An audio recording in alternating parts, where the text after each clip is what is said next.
Hello, it's me, um, Moe Guts. I'm going to be reading 1984 by George Orwell. Um, this will be the first chapter. It was a bright and cold day in April, and the clocks were striking 13. Winston Smith, his chin nuzzled into his breast in an effort to escape the vile wind, slipped quickly through the glass doors of Victory Mansions, though not quickly enough to prevent a swirl of gritty dust from entering along with him. The hallway smelt of boiled cabbage and old rag mats. At one end of it, a colored poster, too large for indoor display, had been tacked to the wall. It depicted simply an enormous face, more than a meter wide, the face of a man of about 45, with heavy black mustache and ruggedly handsome features. Winston made for the stairs. It was no use trying for the lift. Even at the best of times, it was seldom working, and at present the electric current was cut off during daylight hours. It was part of the economy drive in preparation for Hate Week. The flat was 7 flights up, and Winston, who was 39 and had a varicose ulcer above his right ankle, went slowly, resting several times on the way. On each landing, opposite the lift shaft, the poster with the enormous face grazed from the wall. It was one of those pictures which are so contrived that the eyes follow you about when you move. Big Brother is watching you, the caption beneath it ran. Inside the flat, fruity voice was reading out a list of figures which had something to do with the production of a pig iron. The voice came from an oblong metal plaque, like a dulled mirror, which formed part of the surface of the right-hand wall. Winston turned a switch, and the voice sank somewhat, though the words were still distinguishable. The instrument, the telescreen it was called, could be dimmed, but there was no way of shutting it off completely. He moved over to the window, a smallish, frail figure, the meagerness of his body merely emphasized by the blue overalls, which were the uniform of the party. His hair was very fair, his face naturally sanguine, his skin roughened by coarse soap and blunt razor blades in the cold of the winter that had just ended. Outside, even through the shut window pane, the world looked cold. Down in the street, little eddies of wind were whirling dust and torn paper into spirals. And though the sun was shining and the sky a harsh blue, there seemed to be no color in anything except the posters that were plastered everywhere. The black, mustachioed face gazed down from every commanding corner. There was one in the house front immediately the opposite. Big Brother is watching you, the caption said, while the dark eyes looked deep into Winston's own. Down at the street level, another poster, torn at one corner, flapped fitfully in the wind, alternately covering and uncovering the single word, Ingsoc. In the far distance, a helicopter skimmed down beneath the roofs, hovered for an instant like a blue bottle, and darted away again with a curving flight. Sorry, I held the book up. It was the police patrol, snooping into people's windows. The patrols did not matter, however. Only the thought police mattered. Behind Winston's back, the voice from the telescreen was still babbling away about pig iron and the over-fulfillment of the 93-year plan. The telescreen received and transmitted simultaneously. Any sound that Winston made, above the level of a very low whisper, would be picked up by it. Moreover, so long as he remained within the field of vision which the metal plaque commanded, he could be seen as well as heard. There was of course no way of knowing whether you were being watched at any given moment. How often, or on what system, the thought police plugged in on any individual wire was guesswork. It was even conceivable that they watched everybody all the time, but at any rate, you could plug in your wire whenever they wanted to. You had to did live, from habit that became instinct, in the assumption that every sound you made was overheard, except in darkness, every movement scrutinized. Winston kept his back turned to the telescreen. It was safer, though as he well knew, even a bat can be revealing.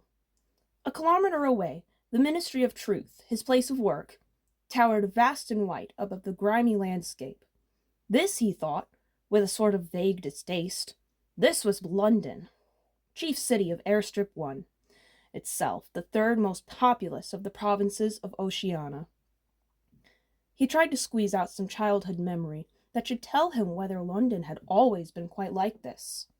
Were there always these vistas of rotting 19th century houses, their sides shored up with balks of timber, their windows patched with cardboard and their roofs with corrugated iron, their crazy garden walls sagging in all directions? And the Bond sites, where the plaster of dust swirled in the air, and the willow herbs straggled over the heaps of rubble, and the places where the bombs had cleared a larger path, and there had sprung up sordid colonies of wooden dwellings like chicken houses. But it was no use. He could not remember. Nothing remained of his childhood except a series of bright-lit tableaux, occurring against no background, and mostly unintelligible.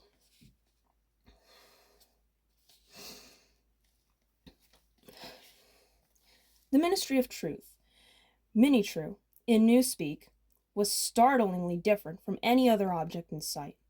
It was an enormous pyramidal structure of glittering white concrete, soaring up, terrace after terrace, 300 meters into the air.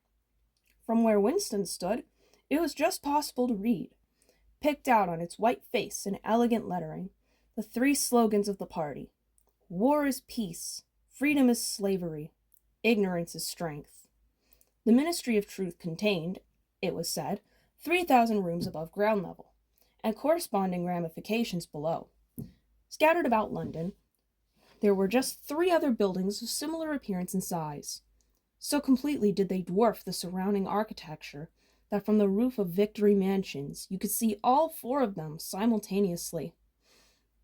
They were the homes of the 4 ministries, between which the entire apparatus of government was divided.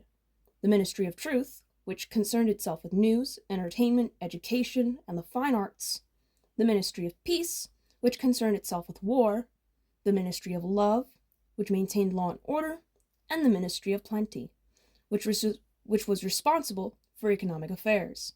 Their names in Newspeak: Mini-True, Mini-Pax, Mini-Love, and Mini-Plenty. The Ministry of Love was the really frightening one. There were no windows in it at all. Winston had never been inside the Ministry of Love, nor within half a kilometer of it. It was a place impossible to enter, except on official business, and then only by penetrating through a maze of barbed wire entanglements, steel doors, and hidden machine gun nests.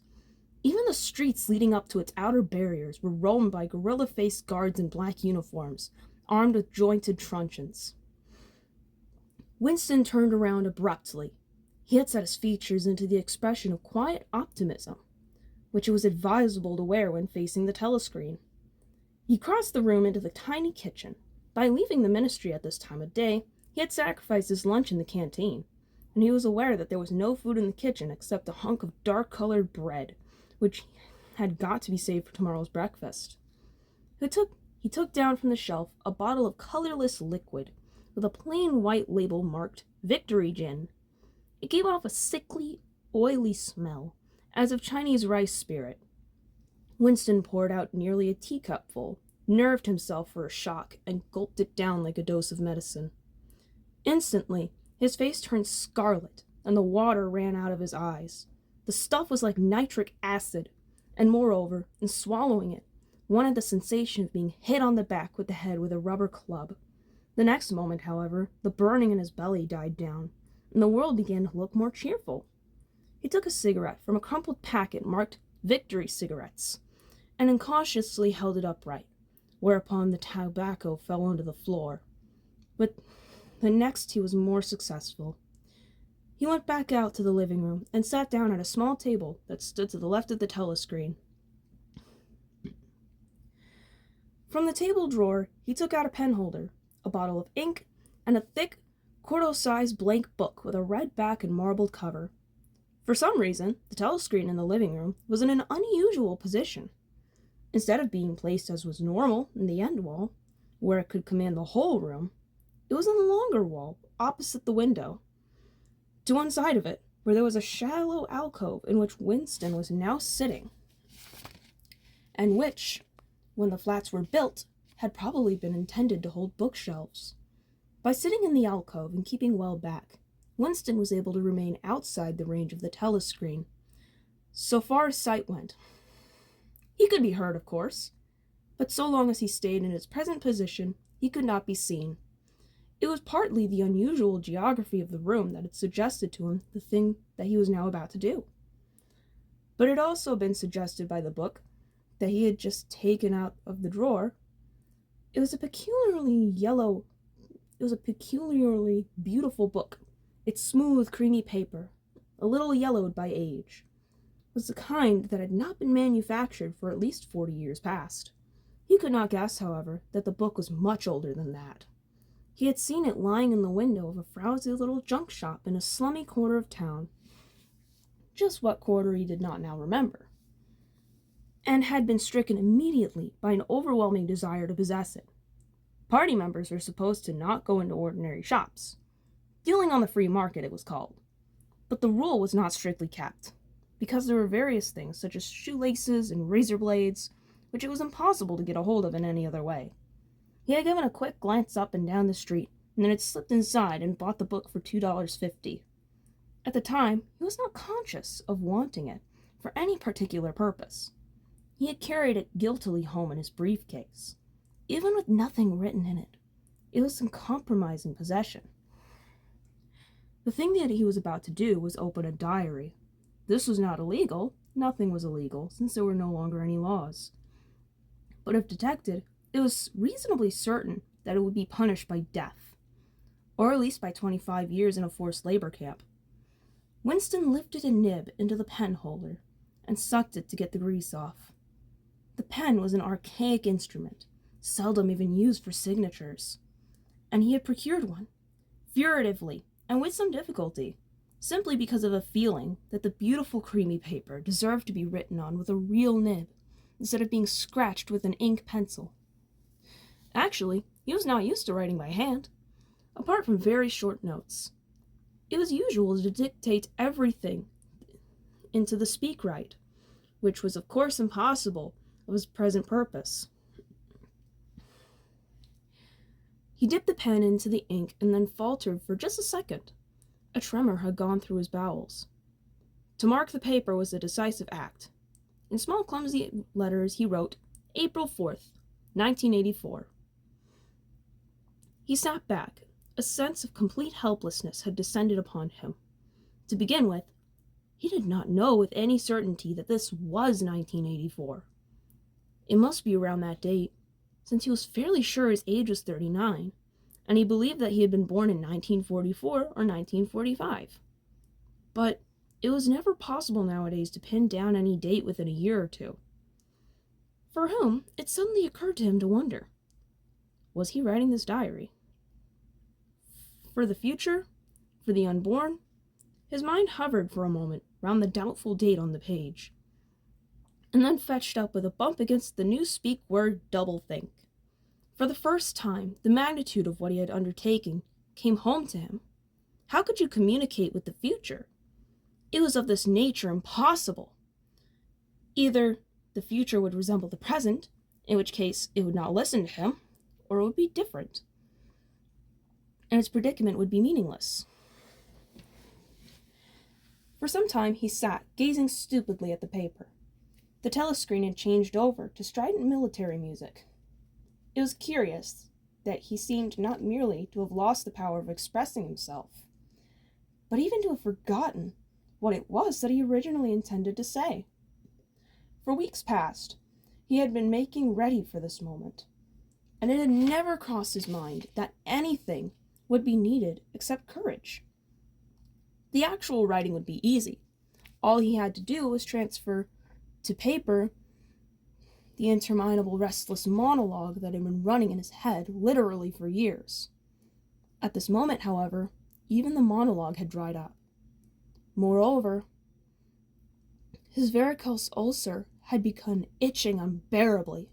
He dared not scratch it, because if he did so, it always became inflamed. The seconds were ticking by.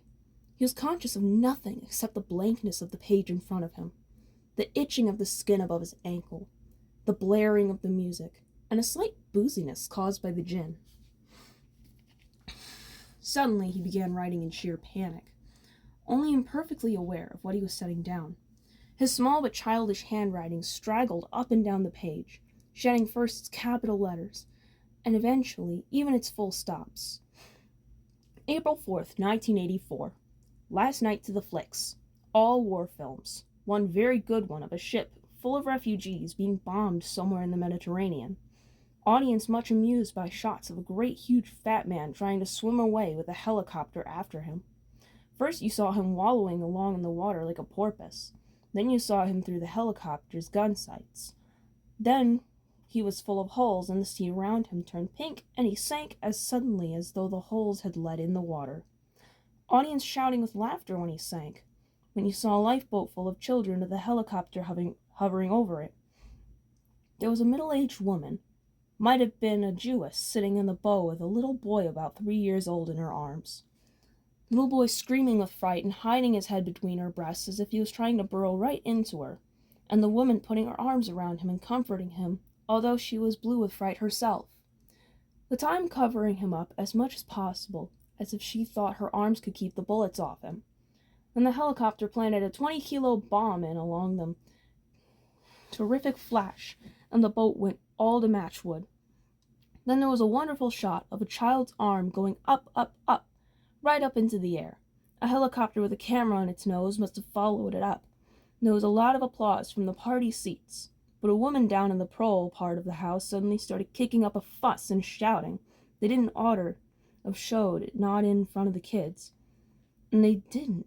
It ain't right, not in front of the kids. It ain't until the police turned her out. I don't suppose anything happened to her. Nobody cares what the proles say. Typical prole reaction. They never... Winston stopped writing, partly because he was suffering from cramps. He did not know what had made him pour out this stream of rubbish. But the curious thing was that while he was doing so, a totally different memory had clarified itself in his mind, to the point where he almost felt equal to writing it down. It was, he now realized, because this other incident, that he had suddenly decided to come home and begin the diary today.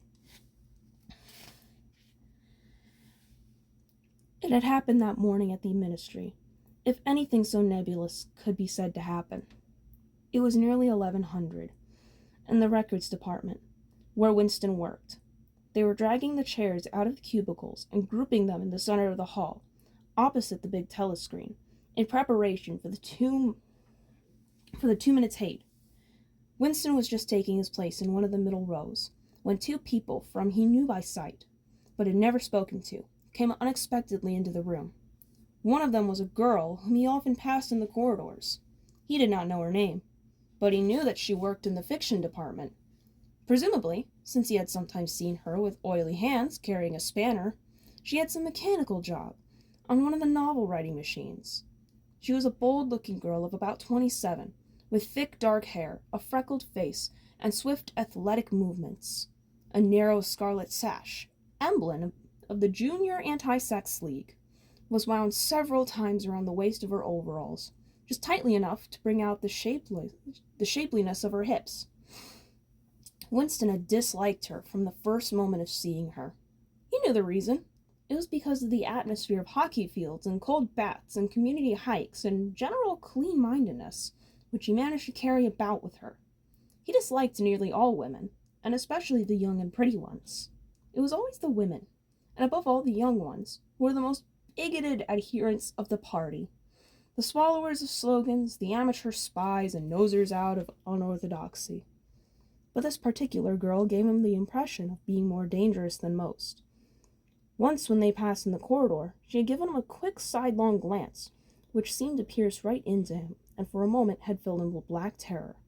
The idea had even crossed his mind she might be an agent of the thought police. That it was true was very unlikely. Still, he continued to feel a particular uneasiness, which had fear mixed up in it as well as hostility, whenever she was anywhere near him. This is the end of part 1 of chapter 1. I will continue and maybe finish this chapter tomorrow.